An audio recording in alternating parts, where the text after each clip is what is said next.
Ce gros camion sert à monter des modules pour faire une station orbitale.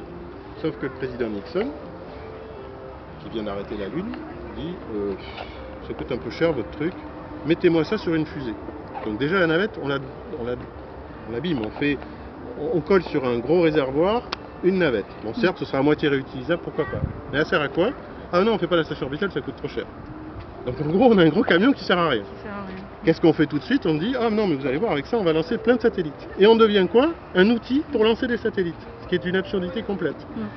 Et comme les satellites doivent partir à l'heure parce que les commerciaux en ont besoin, il faut que ça parte tous les mois. Et donc comme il faut que ça parte, à un moment donné, il faut que ça parte même dans des mauvaises conditions. Vous avez beau avoir un technicien qui est à côté de la fusée qui dit, non mais il fait moins 7 degrés avec le vent, les trucs ils vont plus marcher, les boosters ils vont péter.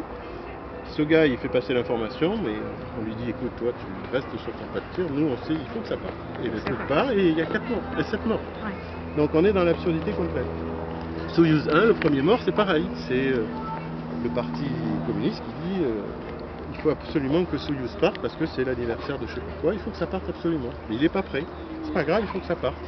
Donc on en lance un, et le lendemain on va lancer un deuxième, on fait une jonction, les deux Soyouz vont se rapprocher, un équipage va passer de l'un à l'autre, et on va revenir, on aura fait un truc génial. Il part en orbite, le panneau solaire se déploie pas, sauf que sous le panneau solaire il y a les capteurs qui permettent de se repérer pour rentrer, ils sont en perdition.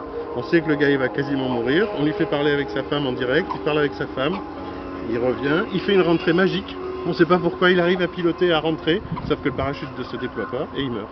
Donc on est vraiment, c'est toujours les hommes qui font les conneries, c'est pas la technique on fait ce qu'on peut, mais c'est quand même généralement l'homme. Il y avait une anecdote là.